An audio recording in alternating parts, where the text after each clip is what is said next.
numéro avec un titre évocateur, Sens caché. Expliquez-nous le principe. Alors dans le tourbillon de l'actualité, aujourd'hui tout va très vite, on a décidé de prendre du temps et de chercher le sens caché. Des événements, d'un discours, ça peut être un mot, une image ou une tendance. Alors pour cette première, quel sens caché avez-vous débusqué, Élise? On s'est intéressé au discours de Marine Le Pen. Marine Le Pen dit-elle la vérité, comme elle l'affirme souvent? Alors nous avons vérifié les chiffres, comparés aux faits. On s'est intéressé aussi au choix des mots. Que dit-elle? Et surtout, dit-elle autre chose que son père? Une chercheuse a analysé presque scientifiquement ces discours. Et vous allez voir, si les mots sont nouveaux, les idées, elles, n'ont pas vraiment changé.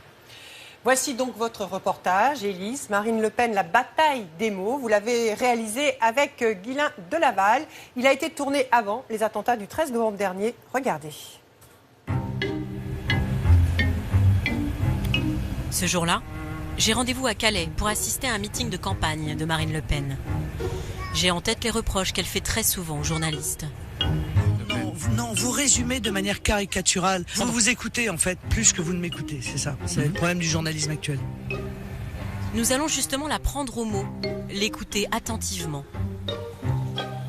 Dans ce cabaret, transformé en tribune politique, 500 personnes accueillent la candidate du Front National.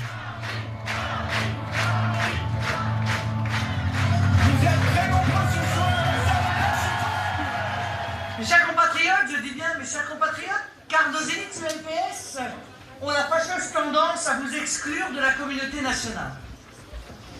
Vous, citoyens de Calais, vous êtes régulièrement oubliés, méprisés et humiliés.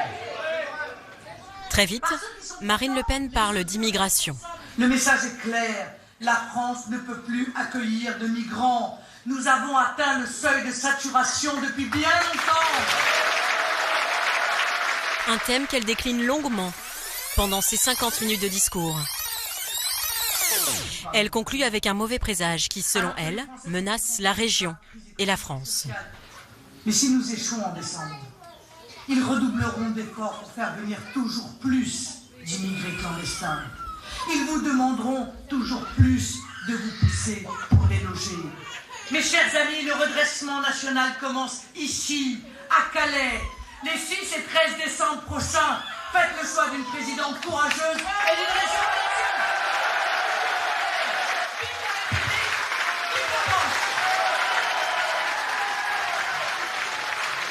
Dans la salle, le même mot revient dans la bouche des militants. La vérité. Que des vérités. Elle n'est pas aussi extrême que son père, mais elle est juste. Il est effrayé, il est effrayé. Marine est très... Oui, elle a une façon de parler qui fait qu'on a envie de voter pour elle. Nous nous sommes plongés dans des dizaines d'heures de discours et d'interviews de Marine Le Pen. Nous les avons montrés à des spécialistes. Nous avons vérifié les chiffres, les faits, étudié le langage. Marine Le Pen dit-elle la vérité? Que dit-elle et comment le dit-elle? Quels sont ses mots? En quoi est-ce que ses propos diffèrent de ceux de son père?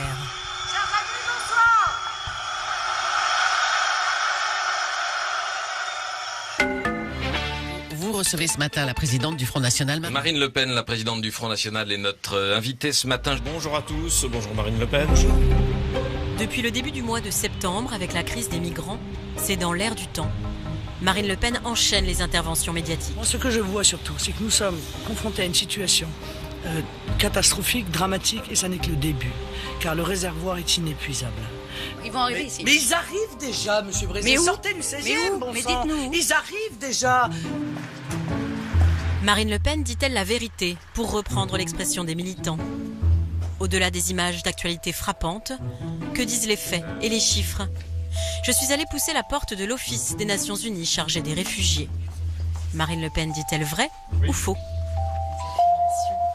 À partir du moment où on ne prend pas les mesures nécessaires, l'immigration ne va faire que s'aggraver. Aujourd'hui, on se retrouve, honnêtement, avec une véritable submersion migratoire. Enfin, On n'est pas envahi du tout au regard des chiffres.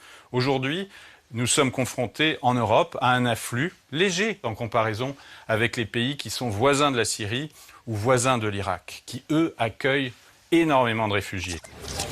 Plus de 4 millions de Syriens ont fui leur pays depuis 4 ans. Où sont-ils allés ? 2,2 millions en Turquie, 1,2 million au Liban et 400 000 en Europe, soit moins de 10%.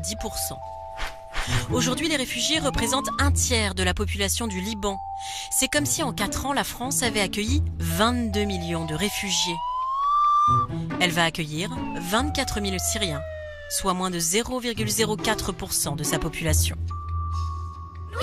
La plupart de tous les réfugiés syriens que j'ai rencontrés au Liban, en Jordanie, qui y sont maintenant depuis plus de 4 ans, ce qu'ils veulent avant tout, c'est rentrer chez eux. Et ce n'est pas le rêve d'aller en Europe. Au-delà des réfugiés, Marine Le Pen parle beaucoup d'immigration. Ça tombe bien, j'ai rendez-vous au musée de l'immigration à Paris. 2 chercheurs vont nous aider à y voir plus clair. Gringoire, donc, qui est un organe d'extrême droite, dès 1937, s'en prend aux réfugiés espagnols républicains. Les premiers réfugiés sont déjà représentés comme une foule infinie, puisqu'elle est encore là à l'horizon. Elle est menaçante, ils ont le poing levé, ils ont des mines patibulaires extrêmement inquiétantes. François Héran est démographe. Il travaille sur ces questions depuis 30 ans. Je veux vous redire une fois pour toutes qu'il est impossible d'assimiler une immigration aussi massive que celle que nous vivons depuis maintenant des décennies. 10 millions d'étrangers entrés dans notre pays en 30 ans. D'abord, ça n'est pas 10 millions, c'est à peu près 7 millions. 10 millions! Mais quel pays est capable d'assimiler cela? Si vous prenez tous nos voisins, l'Allemagne a absorbé 14 millions d'étrangers dans 30 ans, la Grande-Bretagne aux environs de 13, 14, l'Italie aux environs de 10, enfin tous les grands pays européens dont la population est comparable font un peu plus que nous. Notre pays connaît depuis le début du quinquennat de Nicolas Sarkozy, c'était il y a 8 ans, chaque année, 200 000 entrées légales par an sur son territoire. C'est vrai, c'est plus de 200 000 entrées permanentes par an en France. Jean-Christophe Dumont est économiste à l'OCDE. C'est un chiffre qui ne bouge pas, qui reste à ce niveau dramatiquement haut. Le chiffre est correct, mais elle donne l'impression que ce sont plus de 200 000 personnes qui s'installent définitivement chaque année en France. Ce n'est pas la réalité. Au bout d'un certain temps, environ un immigré sur 2 repart. L'immigration d'aujourd'hui est une immigration économique, dans un pays économiquement exsangue, qui grève nos comptes sociaux, pèse à la baisse sur nos salaires, déstabilise le marché de l'emploi. La réalité, au niveau macroéconomique, c'est que l'immigration n'a pas d'effet significatif sur les salaires et le chômage. On sous-entend que l'économie est un gâteau et qu'on a plus de convives, donc on va faire des plus petites parts pour partager entre tout le monde. Et c'est pas comme ça que ça fonctionne l'économie. Parce que quand des gens contribuent au marché du travail, ils contribuent à faire augmenter la taille du gâteau. Si Marine Le Pen ne dit donc pas toujours la vérité, pourquoi son discours parle-t-il autant aux électeurs ? Criez votre colère!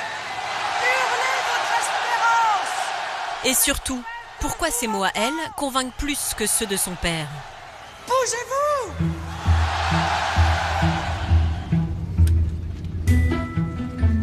La réponse, nous allons la trouver sur la côte ouest des États-Unis. 12 heures de vol, largement de quoi se replonger dans tous les discours de Marine Le Pen.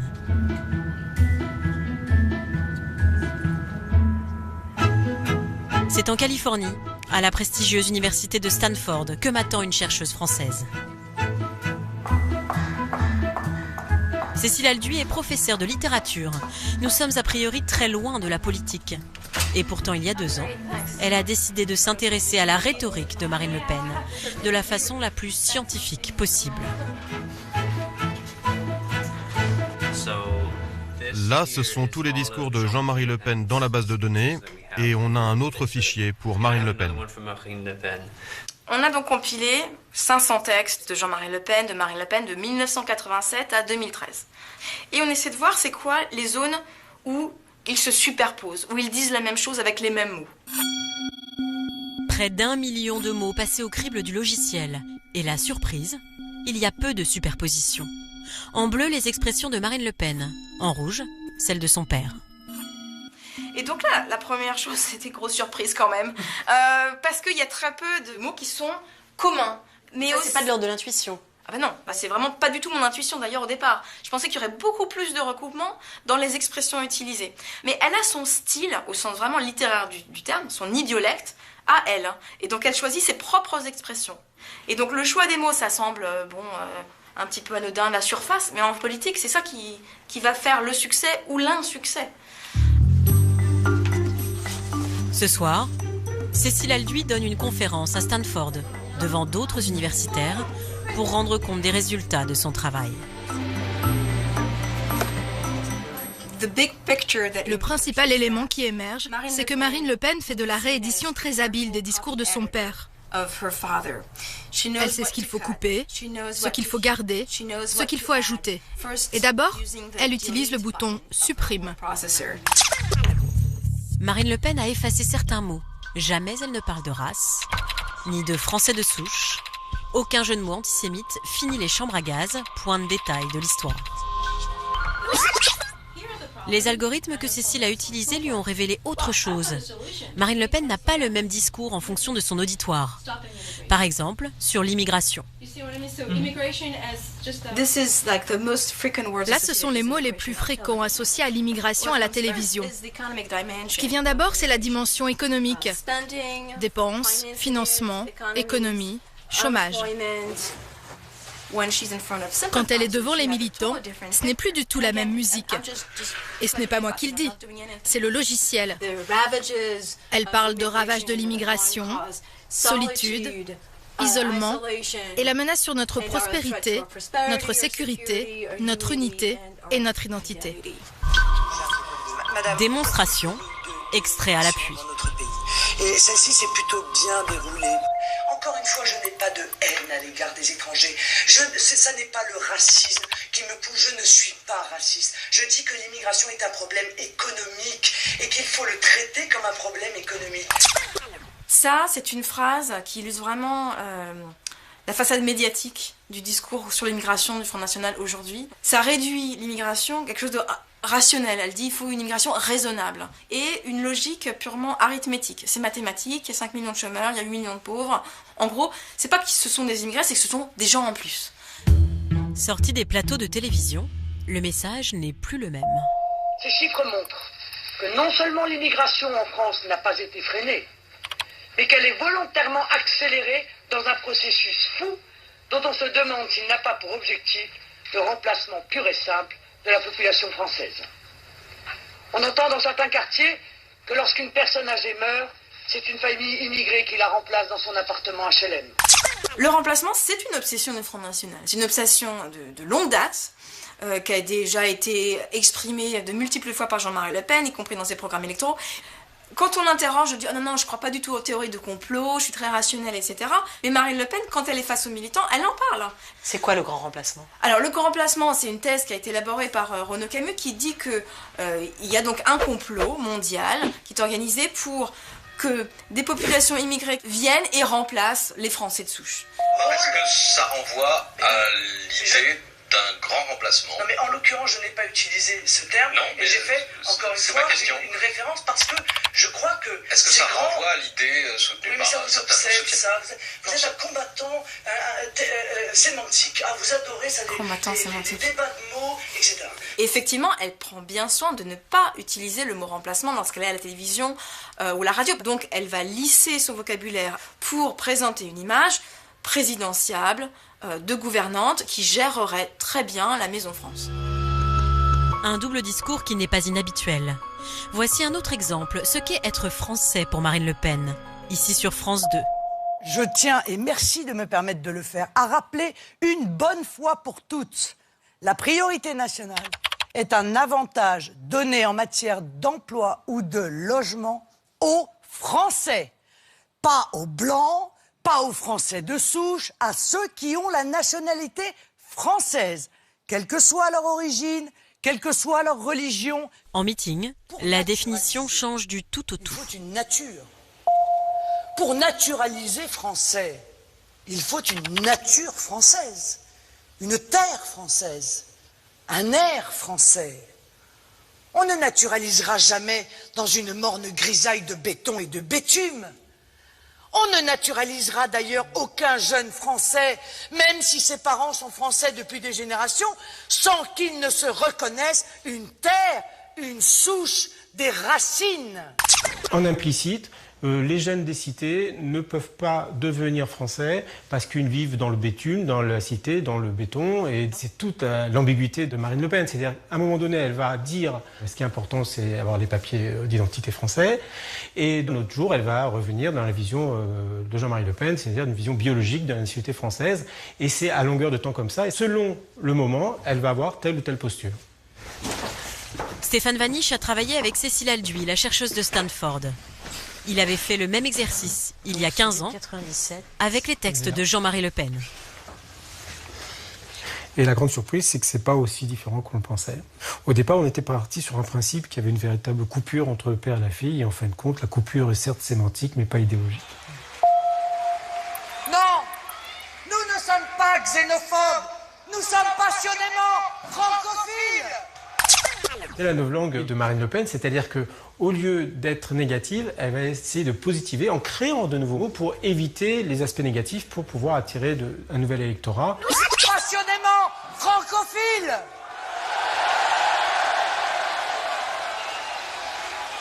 Nous ne voulons plus.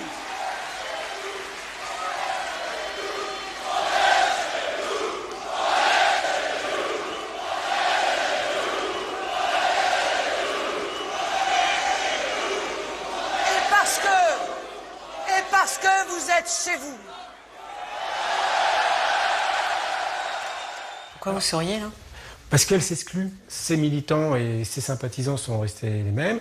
Et on est chez nous, qui est maintenant le slogan de l'extrême droite en France, prouve que rien n'a changé en fait. Du coup, elle reprend le slogan de la foule en disant « vous êtes chez vous » et pas « nous sommes chez nous », parce qu'elle veut pas être, responsable du dire de cette foule. Et je trouve que c'est assez doué, entre guillemets, c'est-à-dire qu'elle va s'auto-exclure du slogan traditionnel de l'extrême droite pour rester acceptable. Quand est-ce que Marine Le Pen dit vrai? Quand elle parle à la télévision ou qu'elle s'exprime devant ses militants? Comment s'y retrouver dans ce double langage et ces euphémismes? D'autant plus qu'elle s'est emparée de concepts marqués à gauche. Le meilleur exemple, la laïcité. La laïcité partout et tout le temps. La laïcité, voilà que je suis la seule à la défendre. J'interdirai les signes religieux ostentatoires pour les usagers des services publics. Je n'ai pas à connaître la religion de la voyageuse qui est à côté de moi dans le train. Comment on va réaliser cette mesure? Ça veut dire qu'il faut mettre de la police dans le métro, vouloir faire la chasse à une femme parce qu'elle a un foulard, et puis, encore une fois, ça veut dire aussi les hommes qui portent une kippa. Il n'y a aucune raison dans ce cas-là. Et puis les gens qui ont des croix, les gens vont pas accepter, ils vont protester. Tout ça. Quand ils vont voir, même ceux qui croient qu'ils sont d'accord, quand ils vont voir ce que ça signifie, ils vont protester. Pardon. Jean Bobéro est historien, le spécialiste de la laïcité en France. Interdire les signes religieux ostentatoires lui semble non seulement irréaliste, mais totalement contraire au principe même de la loi de 1905 qui définit la laïcité. Voilà. Merci. Elle change l'esprit de la loi. En 1905, il y a eu un débat sur le port de la soutane. Et Aristide Briand, le père de la loi de 1905, a dit que la séparation des églises et de l'État, c'était un régime de liberté et qu'il n'était pas question d'interdire aux gens de se vêtir comme ils le voulaient. Et elle a réussi vraiment son OPA, puisque c'est la première fois dans l'histoire de la laïcité française qu'un parti d'extrême droite peut s'emparer de ce thème de la laïcité et le mettre à sa sauce, je dirais. Ce qui inquiète Jean Bobéro, C'est la façon dont Marine Le Pen utilise la laïcité pour cibler la communauté musulmane. Je me bats pour préserver la laïcité parce que j'y tiens. Or aujourd'hui, je suis désolé de le dire, mais enfin, il n'y a pas de juifs qui combattent la laïcité, il n'y a pas de catholiques qui combattent la laïcité, ou ils sont si peu qu'on les a à peine vus. En revanche, il existe des groupements politico-religieux qui sont...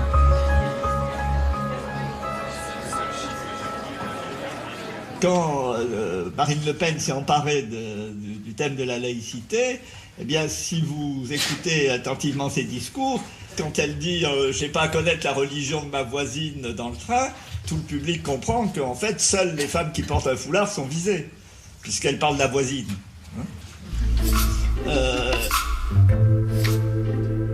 Laurin de Saint-Affrique n'est pas historien, ni chercheur.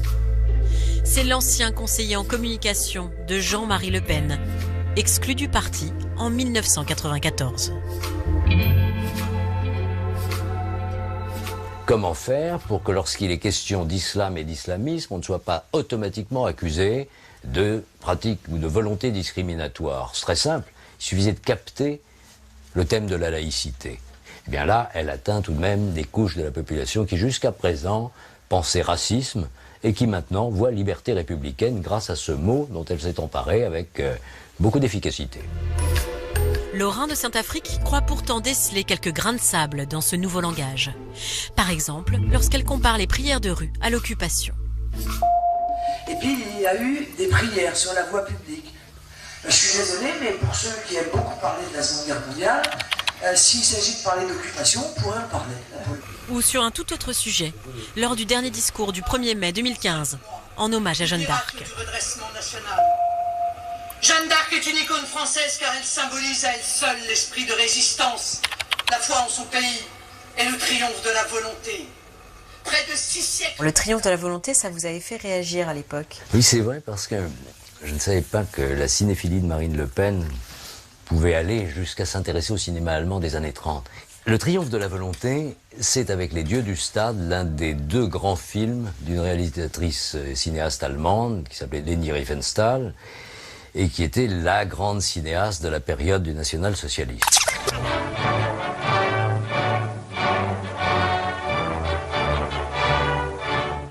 Et donc voir Marine Le Pen dans le même discours évoquer Jeanne d'Arc, le triomphe de la volonté, pour une oreille un petit peu attentive, ça a de quoi surprendre. Est-ce que ça ne peut pas être un hasard? Est-ce qu'on vous l'entendait souvent, l'expression triomphe de la volonté, dans la vie courante? Moi, je ne sais pas, mais en tout cas, pour une responsable politique, députée européenne, imaginez si elle dit ça à des collègues allemands, eux, ils vont réagir. Bon, elle ne peut pas se permettre ce genre de choses. Il y voit dans les 2 cas des allusions volontaires, sorte de gages envoyés par Marine Le Pen à sa frange la plus radicale. Il y a eu aussi beaucoup de soutiens qui ne sont pas des soutiens chrétiens-démocrates, si je puis dire, voyez-vous. Et on sait quelle part ils ont eu, y compris personnellement pour Marine Le Pen, dans son accession à la présidence du Front National. Et donc il faut quand même, de temps en temps, envoyer quelque chose de ce côté-là. Un peu tiré par les cheveux, peut-être. D'autant plus que dans ce contexte de brouille père-fille, Laurin de Saint-Affrique vient de se réconcilier avec Jean-Marie Le Pen. Ils retravaillent dorénavant ensemble. Pourtant, nous avons trouvé d'autres allusions. Comme dans cette interview donnée à Radio Classique au mois de septembre dernier. Aujourd'hui, on se retrouve honnêtement avec une véritable submersion migratoire. Enfin, je veux dire, j'appelle tous ceux qui nous écoutent à lire ou à relire Le Camp des Saints de Jean Raspail. Ce roman, publié en 1973, raconte l'arrivée imminente d'1 million de migrants sur les côtes françaises. Voici un résumé par son auteur. Ils débarquent. Si on les laisse débarquer, il y en a 5 millions qui arrivent derrière, n'est-ce pas? Et on sera envahi. Quelle est la solution? On tire dans le tas ou on laisse faire? C'est ça le camp des saints. Pour le narrateur, les patriotes sont ceux qui défendent la race blanche et veulent tirer sur les migrants. Page 251. C'est le devoir de tout citoyen conscient de sa culture, de sa race et de sa religion de prendre spontanément les armes. C'est le fusil de chasse à la main que j'attendrai l'armée en haillons de l'Antéchrist. Page 51. Ils couvriront de caca votre terrasse, s'essuieront les mains aux livres de votre bibliothèque. Au moins 87 passages seraient aujourd'hui susceptibles de poursuites pour incitation à la haine raciale. Marine Le Pen n'hésite pourtant pas à mettre ce livre en évidence. Il était déjà présent à l'arrière-plan de cette interview diffusée dans le journal de 20h en avril 2013. Ça va faire plaisir à une certaine partie de son électorat qui peut-être se reconnaît dans ce livre. Donc c'est vraiment une sorte de clin d'œil à la base à peu de frais, puisque elle-même ne peut pas être condamnée, c'est pas elle qui a écrit ce bouquin, elle se dédouane de tout racialisme, et en même temps, elle promeut dans l'espace public, elle fait la pub d'un livre qui est profondément raciste. Langage à tiroir, allusion. L'idéologie d'extrême droite est moins visible, mais toujours présente. Qu'en est-il des programmes ? Quelle différence entre le père et la fille ? À San Francisco, nous retrouvons Cécile Elduy chez elle. La chercheuse a épluché, comparé les programmes de Jean-Marie Le Pen en 2002 et Marine Le Pen en 2012. Ça, c'est celui de 2002. Ça commence « Libérons la France ». La mémoire, le sacré. Et c'est vraiment comme un livre d'explication de la vision du monde de Jean-Marie Le Pen. Et ça, cette fois-ci, c'est le programme politique du Front National pour 2012. Et alors ça, c'est une mise en scène totalement différente. C'est aussi gros, hein. C'est les mêmes mesures qu'on regarde dans le détail, mais c'est par ordre alphabétique. C'est une sorte de menu. Et on peut choisir selon nos centres d'intérêt. Donc, vous êtes agriculteur, vous allez regarder à A, agriculture. Mais vous n'allez pas voir justement que à politique familiale, il y a des mesures qui vont dans le sens de favoriser la natalité des Français nés de Français uniquement. Donc, cette idée d'un programme à la carte, ça dilue l'idéologie qui est derrière. Mais les fondamentaux sont les mêmes. Ceux qui financent le programme économique, même s'il a un petit peu changé, c'est la priorité nationale, qui est la mesure phare de Jean-Marie Le Pen. Parmi les mesures défendues par Marine Le Pen, quelques-unes ont attiré notre attention. Je ne veux plus de manifestations de clandestins ou de soutien aux clandestins. Elles seront interdites. Quand elle dit « je veux plus qu'il y ait des manifestations des droits des clandestins », donc on dit bon, les clandestins sont clandestins par définition, pourquoi pas. Mais ceux qui les soutiennent, et là ça devient un vrai problème, c'est-à-dire que des Français qui voudraient manifester ne pourraient pas parce que ça serait interdit par le Front National. Et là, on a une atteinte directe à la démocratie et au droit d'expression. En l'écoutant, ça voudrait dire qu'on n'aurait pas eu le droit de manifester pour l'IVG, par exemple, dans les années 70-80. Nous rétablirons la liberté syndicale, la vraie. Partout, nous permettrons la création de syndicats véritablement libres, qu'alors rejoindront les salariés, les fonctionnaires, les employés, les ouvriers, les agriculteurs, qui par millions viennent à nous. Alors, ce qui est très dangereux, c'est qu'un État, un parti politique n'a pas à créer de syndicats. C'est une affaire privée, les syndicats. Ça commence à être beaucoup, c'est-à-dire tous les corps intermédiaires et les moyens d'expression doivent être contrôlés pour maîtriser totalement la société française. Jean-Marie Le Pen voulait transformer la société avec ses idées et ses propres mots. Le complot euromondialiste. La fraternité qui seule réconcilie. Marine Le Pen veut prendre le pouvoir avec les mots des autres. Oui, la France. Les idées, elles, n'ont pas vraiment changé.